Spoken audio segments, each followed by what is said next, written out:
Hello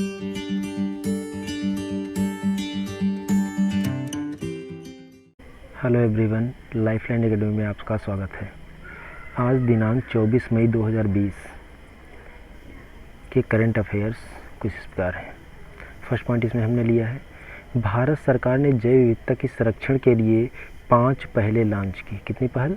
5 पहल उन्होंने launch किया है। पाँचों में क्या क्या है आइए देखते हैं। पहले इसको थोड़ा सा पढ़ लेते हैं फिर समझते हैं।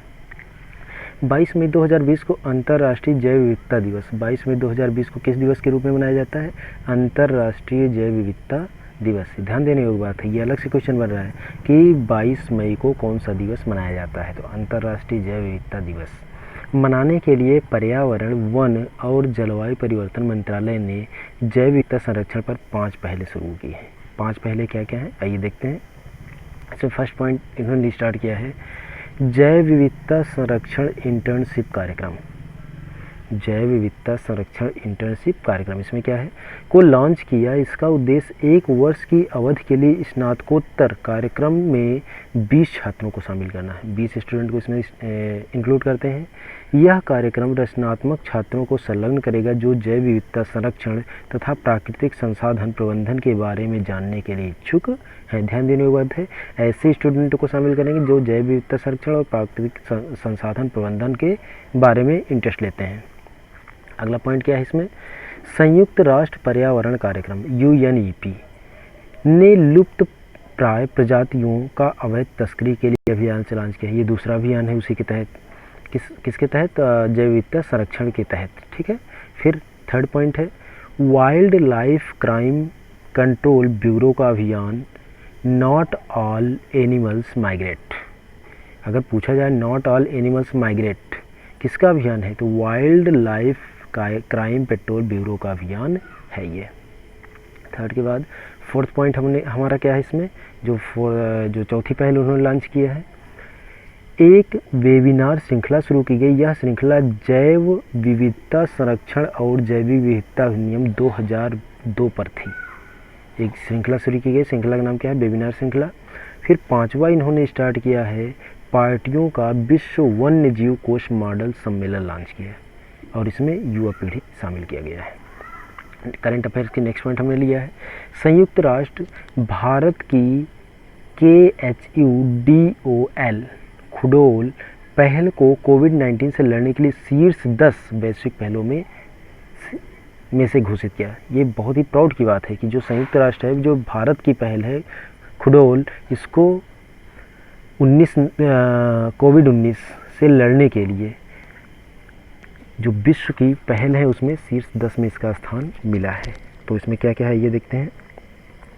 22 मई 2020 को संयुक्त राष्ट्र ने मणिपुर की खुडोल, मणिपुर से कहाँ की है? मणिपुर की संयुक्त राष्ट्र लॉन्च किया। कब लॉन्च किया? 22 मई को। क्वेश्चन देखिएगा, संयुक्त राष्ट्र ने किस तारीख को लॉन्च किया? 22 मई को बताया इसके बारे में। वैश्विक पहल को कोविड-19 के खिलाफ लड़ने के लिए शीर्ष 10 वैश्विक पहलों में से एक सूचीबद्ध किया है। खुडोल एक NGO की पहल है जिसे आल कहा जाता है, नाम है वहाँ का लोकल। फिर देखिए नेक्स्ट पॉइंट, भारत ने नाम स्वास्थ्य मंत्री बैठक में हिस्सा लिया। तो आइए देखते हैं क्या है। 20 मई 2020 को केंद्रीय स्वास्थ्य मंत्री हर्षवर्धन, किसने भाग लिया? हर्षवर्धन ने वीडियो कॉन्फ्रेंसिंग, चूँकि कोविड-19 चल रहा है इसलिए ज़्यादातर जो बैठकें हो रही हैं वीडियो कॉन्फ्रेंसिंग के द्वारा हो रही हैं। वीडियो कॉन्फ्रेंस के माध्यम से गुट निरपेक्ष आंदोलन, जिसका क्या नेम है? नाम NAM में भाग लिया। इस सम्मेलन की अध्यक्षता अजरबैजान के स्वास्थ्य मंत्री ओगेटे सिरालियो ने की। इस शिखर सम्मेलन में भारत ने 123 देशों में चिकित्सा आपूर्ति जैसे अपने योगदान पर प्रकाश डाला। कितने कंट्रीज भाग लिया? 123 नाम बैठक में, और नाम को क्या कहते हैं? गुट निरपेक्ष आंदोलन। ओपन स्काई संधि क्या है आइए देखते हैं। अमेरिकी राष्ट्रपति डोनाल्ड ट्रंप ने हाल ही में घोषणा की कि अमेरिका जब ओपन स्काई संधि से अलग होगा तो संधि के बारे में ओपन स्काई संधि पर 2002 में हस्ताक्षर किए गए थे। अब अलग होगा, जब नहीं। अब यहाँ सेंटेंस पर ध्यान दीजिएगा, फिर से इसको पढ़ लीजिए, थोड़ा कॉन्सेप्ट क्लियर हो जाए हमारा। अमेरिकी राष्ट्रपति डोनाल्ड ट्रंप ने हाल ही में घोषणा की कि अमेरिका अब स्काई संधि से अलग होगा। संधि के बारे में ओपन स्काई संधि पर 2002 में हस्ताक्षर किए गए थे। इस संधि ने प्रतिभागियों के एक हवाई निगरानी प्रणाली की स्थापना की थी। समझिएगा किसके लिए है ये? हवाई निगरानी प्रणाली के लिए है ओपन स्काईज संधि। और इस संधि पर हस्ताक्षर करने वाले सदस्य कितने हैं? ध्यान दीजिए, 34 सदस्य देश हैं। नेक्स्ट पॉइंट, हाइड्रोक्सी क्लोरोक्विन के उपयोग पर एडवाइजरी को संशोधित किया गया। जो एडवाइजरी थी उसमें मॉडिफिकेशन किया गया है। क्या किया गया है? 23 मई 2020 को Indian council of medical research ICMR जिसे कहते हैं, हाइड्रोक्सी क्लोरोक्विनोन HCQ के उपयोग पर अपनी एडवाइजरी को संशोधित किया है। नए दिशा निर्देशों सहित HCQ केवल पंजीकृत चिकित्सक के पर्चे पर ही दी जानी चाहिए, क्योंकि इसका दुरुपयोग होने लगा था कोविड-19 के अगेंस्ट। अभी जबकि ICMR ने इसको बोला नहीं है यूज़ करने के लिए, इसीलिए ये कदम उठाया गया है।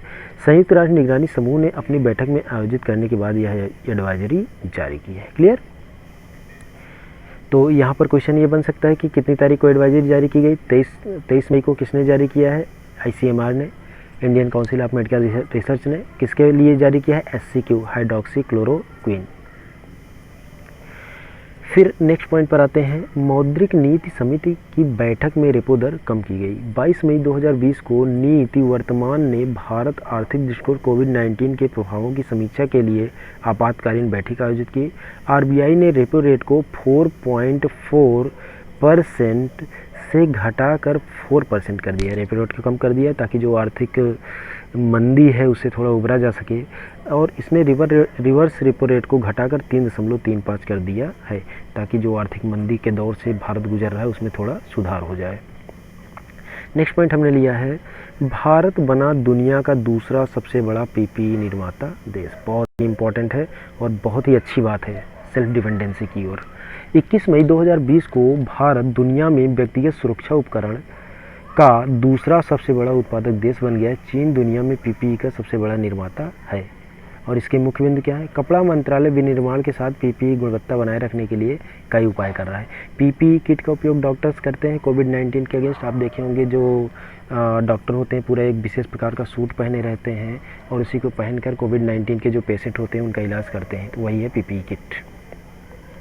नेक्स्ट पॉइंट, भारत का विदेशी मुद्रा भंडार $1.7 बिलियन से वृद्धि के साथ $487.04 अरब पर पहुंच गया। 15 मई 2020 को समाप्त हुए सप्ताह के दौरान भारत का विदेशी मुद्रा भंडार $1.73 बिलियन की वृद्धि के साथ $487.04 अरब पहुंच गया। ये बहुत ही अच्छी बात है। फिर देखिए, विश्व में सर्वाधिक विदेशी मुद्रा भंडार की सूची में भारत 8वें स्थान पर है और इस सूची पर पहले स्थान पर कौन है? चाइना है। भारत सरकार ने सामान्य वित्तीय नियमों को संशोधन किया। क्या क्या है इसमें? 21 मई 2020 को भारत सरकार 21 मई 2020 को भारत सरकार ने सामान्य वित्तीय नियमों में संशोधन किया। यह सुनिश्चित करने के लिए कि 200 करोड़ रुपए से कम मूल्य की वस्तुएं और सेवाएं घरेलू फर्मों से खरीदी जाएं।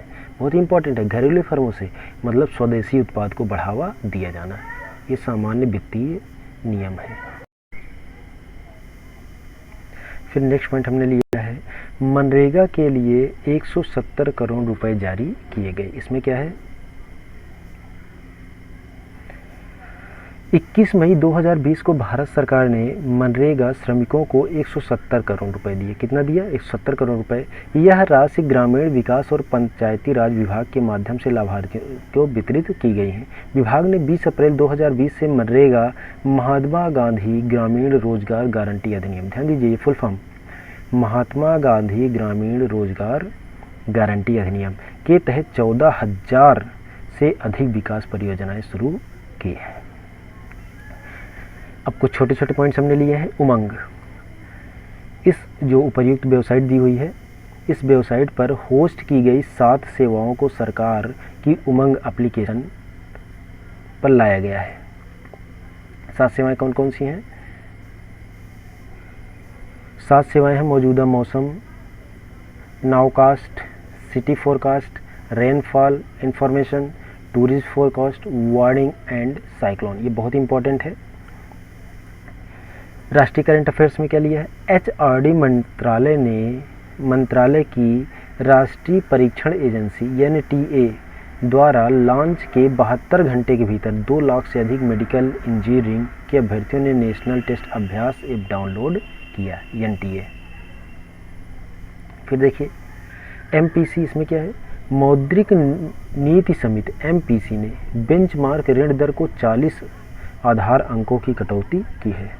फिर नेक्स्ट पॉइंट है 0.4% की कमी के बाद रेपो दर को घटाकर 4% किया गया। अभी ऊपर हमने बात किया, और रिवर्स रेपो रेट 3.75 से 3.35 कर दिया गया है %। 6 सदस्यीय समिति ने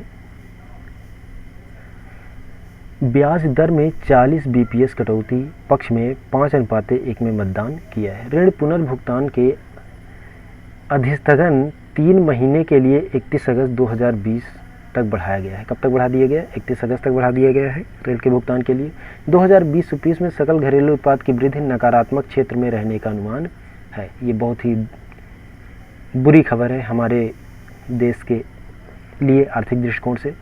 RBI ने सिडबी के लिए 90 दिनों के लिए 15,000 करोड़ रुपए पुनर्वित्त व्यवस्था की। कितना दिया? 15,000।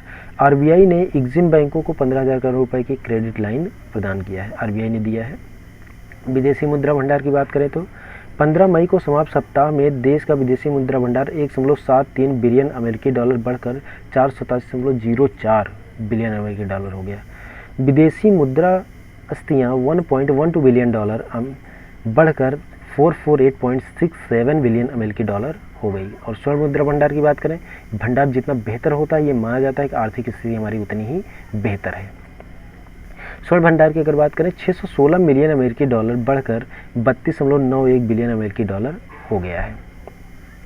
अंतर्राष्ट्रीय मुद्रा कोष की बात करें तो अंतर्राष्ट्रीय मुद्रा कोष IMF के साथ विशेष आहरण अधिकार 2 मिलियन अमेरिकी डॉलर से 1.42 बिलियन अमेरिकी डॉलर तक हो गया है। IMF के साथ देश की आरक्षित रीत से 13 मिलियन डॉलर की क्या आई है? कमी आई है, ये एक निगेटिव है। आर्थिक अफेयर्स के लिए करंट अफेयर्स आर्थिक दृष्टिकोण से देखिए, ONGC और NTPC हमारे यहाँ की महारत्न कंपनियाँ हैं। ONGC एंड NTPC ने नवीकरणीय ऊर्जा व्यवसाय के लिए संयुक्त उद्यम स्थापित करने के लिए समझौता ज्ञापन पर हस्ताक्षर किए हैं। ये बहुत ही बेहतर है। इसके लिए क्या होगा, दोनों मिलकर के संयुक्त उद्यम स्थापित करेंगे जो रोजगार के लिए बहुत ही बेहतर होगा। अमेरिकी private equity company KKR and company ने 11,367 करोड़ रुपए में जियो प्लेटफॉर्म्स में 2.32% की हिस्सेदारी ली है। याद कीजिए अभी कुछ दिन पहले ही फेसबुक ने लिया था जियो में, अब अमेरिका की प्राइवेट कंपनी ने लिया है KKR एंड कंपनी जिसका नाम है। अंतर्राष्ट्रीय करंट अफेयर में कुछ पॉइंट्स हमने लिए हैं, आइए देखते हैं। केंद्रीय स्वास्थ्य मंत्री हर्षवर्धन ने 34 सदस्यीय WHO कार्यकारिणी बोर्ड अध्यक्ष के रूप में कार्यभार संभाला है। इसके बारे में ऊपर भी हमने जिक्र कर लिया है। पाकिस्तान इंटरनेशनल एयरलाइंस PIA की एयरवेस A32 विमान कराची के जिन्ना अंतर्राष्ट्रीय हवाई अड्डे के पास दुर्घटनाग्रस्त हुआ। विमान में 107 लोग सवार थे। ये माना जा रहा है कि सारे के सारे यात्री मारे गए हैं, क्रू मेंबर समेत। और वो जहाँ टकराया वहाँ पर लगभग 10 घरों में आग भी लग गई, जो कि बहुत ही भीषण आग थी। और ये उम्मीद किया जाता है कि उसमें भी काफ़ी लोग मारे गए हैं। नेक्स्ट पॉइंट, 22 मई को अंतर्राष्ट्रीय जैव विविधता दिवस मनाया गया। याद कीजिए, इसको लास्ट टर्न पर भी हमने जिक्र किया था इसके बारे में। खेल कूद करंट अफेयर्स से हमने लास्ट पॉइंट लिया है आज के करंट अफेयर का। पूर्व ऑस्ट्रेलियाई टेनिस खिलाड़ी एशले कूपर का 83 वर्ष की आयु में निधन होगा। कितने साल में? 83 वर्ष में। उन्होंने 1950 में 4 ग्रैंड स्लैम, एकल खिताब और युगल में 4 खिताब जीते थे। लगातार अपडेट से जुड़े रहने के लिए चैनल को सब्सक्राइब कर बेल आइकन की बटन दबाएं। धन्यवाद।